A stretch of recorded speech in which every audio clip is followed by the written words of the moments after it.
नमस्कार, मैं हूं आपके साथ हिमांशु दीक्षित। प्रधानमंत्री नरेंद्र मोदी को टक्कर देने के लिए आज वाराणसी में प्रियंका गांधी और डिंपल यादव उतर रही हैं। दोनों पहली बार एक साथ रोड शो करने जा रही हैं। प्रधानमंत्री नरेंद्र मोदी के खिलाफ इंडी गठबंधन के उम्मीदवार अजय राय के लिए प्रियंका और डिंपल रोड शो करेंगी। रोड शो करीब 3 किलोमीटर लंबा होगा, जो 2 घंटे में पूरा होगा। एक तरफ रोड शो को कामयाब करने के लिए इंडी गठबंधन ने पूरी ताकत झोंक दी है, लेकिन सवाल है मोदी योगी का जवाब अब दीदी और भाभी की ये नई जोड़ी कैसे देगी। तो एक एक्सक्लूसिव रिपोर्ट हम आपको दिखाते हैं, आप समझेंगे।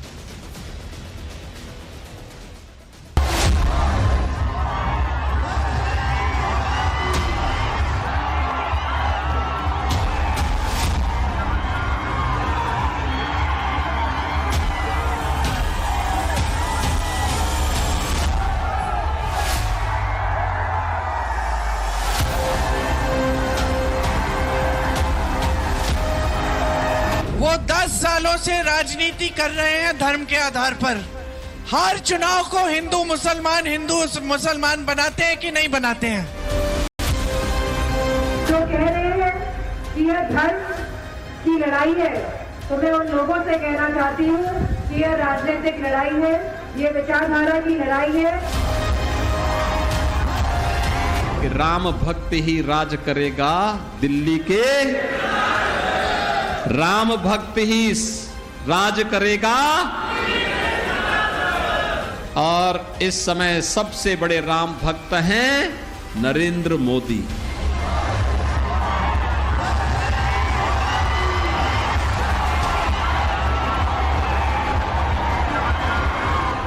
कांग्रेस और सपा वालों को अचानक संविधान की याद आ गई। इसी कांग्रेस ने देश में आपातकाल लगाकर संविधान के खत्म करने की भरपूर कोशिश की थी। चुनाव के 2 चरणों की लड़ाई में एक नया मोर्चा खुल गया है। ये मोर्चा है कांग्रेस की प्रियंका गांधी और समाजवादी पार्टी की डिंपल यादव का। एक तरफ प्रधानमंत्री नरेंद्र मोदी और यूपी के मुख्यमंत्री योगी आदित्यनाथ हैं, वहीं दूसरी तरफ इनसे भिड़ने के लिए इंडी गठबंधन ने प्रियंका और डिंपल को एक साथ ला खड़ा किया है। शनिवार को बाबा विश्वनाथ की नगरी वाराणसी में प्रियंका गांधी और डिंपल यादव एक साथ एक मंच पर नजर आएंगे। प्रधानमंत्री नरेंद्र मोदी के संसदीय क्षेत्र वाराणसी में प्रियंका और डिंपल रोड शो करने जा रही हैं।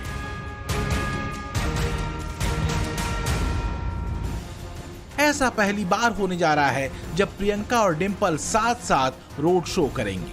वाराणसी से इंडी गठबंधन उम्मीदवार अजय राय के समर्थन में 25 मई को रोड शो किया जाएगा।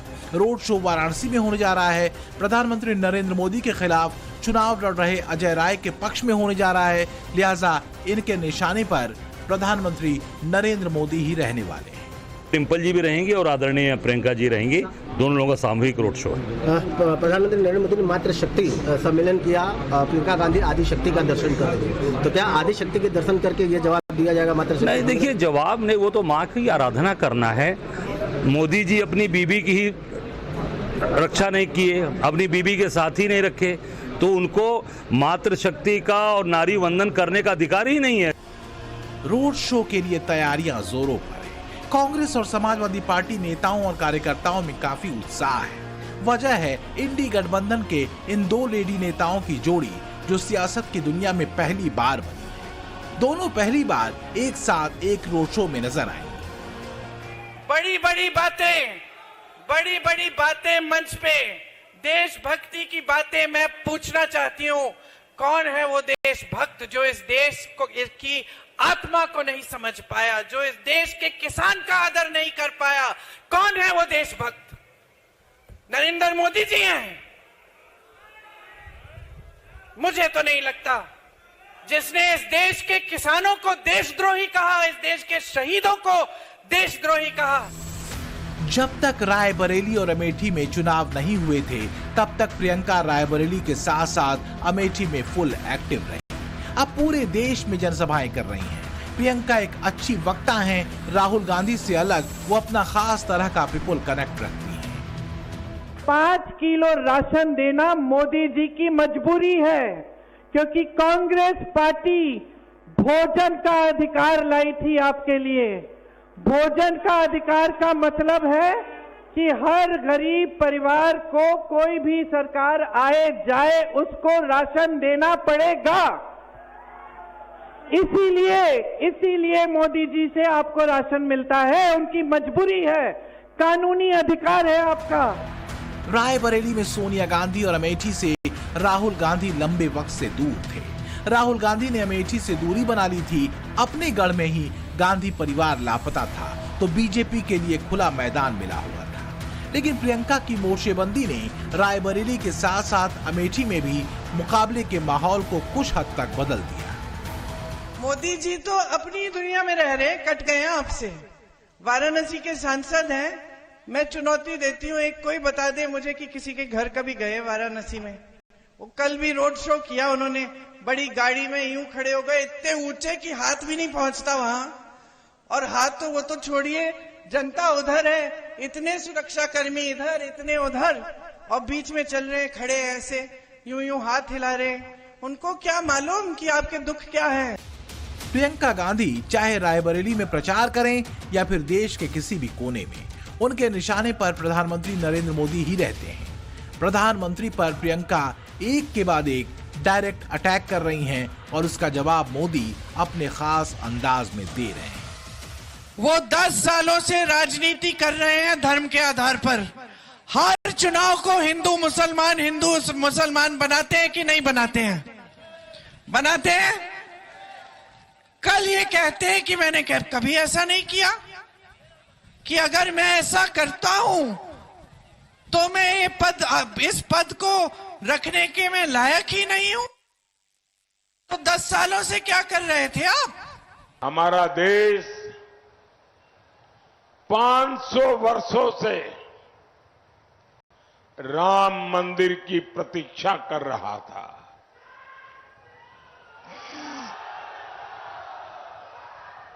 लेकिन ये इंडी वालों को राम मंदिर और राम से परेशानी है।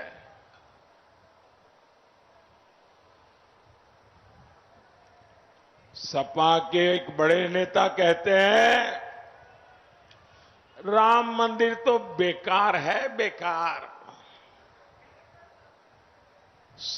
सपा खुलेआम कहती है राम मंदिर जाने वाले राम भक्त पाखंडी है, पाखंडी। एक और इंडी नेता ने कहा राम मंदिर अपवित्र है।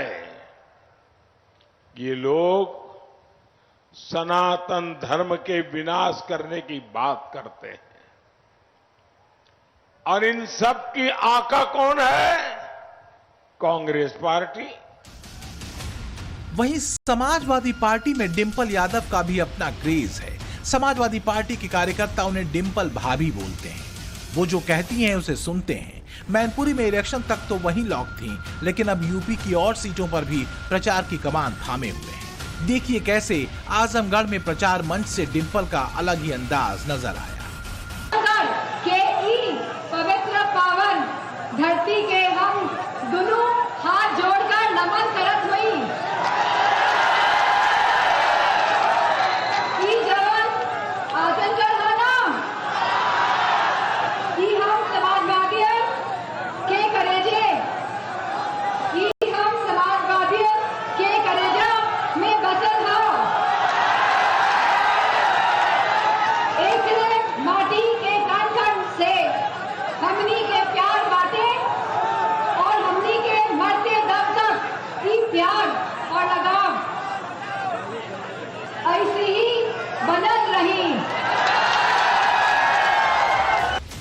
आपने कांग्रेस के राहुल गांधी और समाजवादी पार्टी के अखिलेश यादव को कई बार एक मंच पर देखा हो। दोनों के जीत के दावे सुन चुके हैं। कई बार तो उनको बिना भाषण दिए ही बैरंग लौटते भी देख चुके हैं।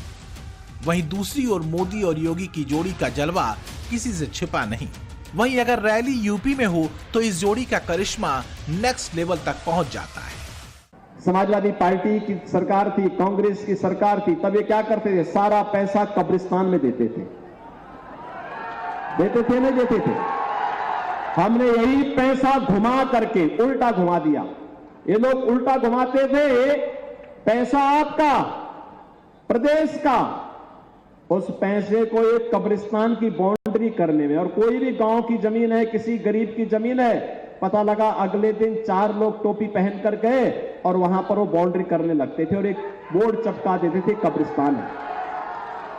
हम लोग तो रोज लड़ते थे, यहां रोज लड़ते थे, लेकिन आज कब्रिस्तान नहीं, आज यही पैसा भारत के विरासत को, भारत के देवालयों को सजाने में खर्च होता है।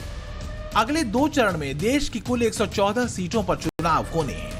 वहीं अगर सिर्फ यूपी की बात करें तो यूपी में 27 सीटों पर वोटिंग होनी है। इसमें से 24 सीट पर बीजेपी और 2 सीट पर अपना दल एस और 1 सीट पर राजभर की पार्टी के प्रत्याशी मैदान में हैं। वहीं समाजवादी पार्टी 22 सीट पर उम्मीदवार उतारे हुए है, तो 4 सीटों पर कांग्रेस के प्रत्याशी किस्मत आजमा रहे हैं। यही वजह है कि प्रियंका गांधी के साथ साथ डिंपल यादव भी इन सीटों पर कैंपेनिंग में उतर गई। लेकिन सबसे अधिक चर्चा प्रियंका और डिंपल के एक साथ वाले रोड शो की है, जो प्रधानमंत्री नरेंद्र मोदी के खिलाफ वाराणसी में होने जा रहा है। वाराणसी के सियासी अखाड़े में अब दीदी और भाभी की एंट्री होने वाली है। प्रधानमंत्री नरेंद्र मोदी को उनके ही गढ़ में घेरने के लिए प्रियंका गांधी और डिंपल यादव चुनावी मैदान में उतरेंगी। प्रियंका और डिंपल यादव शनिवार को वाराणसी में रोड शो करेंगी और ये रोड शो दुर्गा कुंड से शुरू होकर दलित आस्था के सबसे बड़े केंद्र संत रविदास के मंदिर तक जाएगा। लगभग 3 किलोमीटर का ये रोड शो है और इसे तय करने में लगभग 1.5 से 2 घंटे लगेंगे। और निश्चित तौर पे कोशिश ये की जा रही है इंडी गठबंधन की ओर से कि प्रधानमंत्री नरेंद्र मोदी को एक मजबूत टक्कर दी जाए। प्रियंका और डिंपल के रोड शो के कार्यक्रम में अब तक 3 बार बदलाव हो चुका है। बताया जा रहा है कि रोड शो से पहले दोनों काशी विश्वनाथ धाम में दर्शन पूजन करेंगे। अब तक के प्रोग्राम के मुताबिक प्रियंका और डिंपल पहले बाबा विश्वनाथ के दरबार में मत्था टेकेंगी। इसके बाद दोनों दुर्गा कुंड के दुर्गा मंदिर में पूजा करके रोड शो की शुरुआत करेंगे। वाराणसी से प्रधानमंत्री नरेंद्र मोदी चुनाव मैदान में है। 2014 में वाराणसी से पीएम मोदी 3,37,000 वोटों से जीते थे। वहीं 2019 में पीएम मोदी को 4,75,000 वोटों के अंतर से जीत मिली। इस बार बीजेपी का दावा है कि मोदी 6 लाख वोटों से जीत दर्ज करेंगे। यही वजह है कि इंडी गठबंधन ने मोदी के खिलाफ चुनाव लड़ रहे अजय राय के लिए प्रियंका और डिंपल के ज्वाइंट रोड शो का कार्यक्रम रखा है। लेकिन इंडी गठबंधन की इस नई जोड़ी पर वाराणसी के लोगों की राय क्या है, इसे भी सुन लीजिए। प्रधानमंत्री नरेंद्र मोदी जी का आप लोगों ने रोड शो देखा होगा। प्रियंका गांधी और डिंपल यादव भी अब आप यहां पर आ रही हैं रोड शो करने के लिए। तो डबल इंजन की जो सरकार है योगी और मोदी जी की, उसको कितना टक्कर दे पाएंगे? और खासतौर से बनारस में, बनारस धर्म और संस्कृति का नगरी है, यहाँ पे टक्कर दे लेना तो बहुत, हमें तो नहीं लगता कि टक्कर वो लोग दे पाएंगे, क्योंकि मोदी जी जो कर दिए और या कर रहे हैं या जो आगे का उनका ड्रीम है, ये बहुत मुश्किल है। पिछले स्तर के उनके काम को देखेंगे, कार्यों को अगर तुलना करेंगे तो उन कार्यों में वो कुछ है ही नहीं। कांग्रेस का कोई भी टर्म देख लीजिए या अखिलेश सरकार ही यूपी में थी, उन्होंने क्या किया है आप सब लोग जानते हैं, हम सब परिचित हैं ना। बिल्कुल टक्कर देने की कोई बात ही नहीं है। मोदी जी से कोई कंपैरिजन हो ही नहीं सकती है। वो देश के सर्वस्वीकृत नेता है और काशी की काया पलट करने में इनका बहुत बड़ा योगदान है। उधर प्रचार करते रहिए, उनका तो करना ही हो, लेकिन कोनो फर्क ना पड़े। आखिरी 2 चरण के चुनाव के लिए प्रियंका जिस तरह देश के अलग अलग हिस्सों में प्रचार कर रही हैं, उसे देखने पर पता चलता है कि उनकी कैंपेनिंग का एंगल मोदी वर्सेस प्रियंका हो गया है। प्रियंका का प्रचार क्या असर दिखाएगा, ये तो 4 जून को आने वाले नतीजों से तय होगा। लेकिन अभी प्रियंका के टारगेट पर सीधे नरेंद्र मोदी ही है। आज ये इतने अहंकारी हो गए हैं कि ये कह रहे हैं अगर हमें 400 सीटें मिलेंगी तो हम संविधान को बदल डालेंगे। ये कौन होते हैं संविधान को बदलने वाले? ये संविधान आपका है।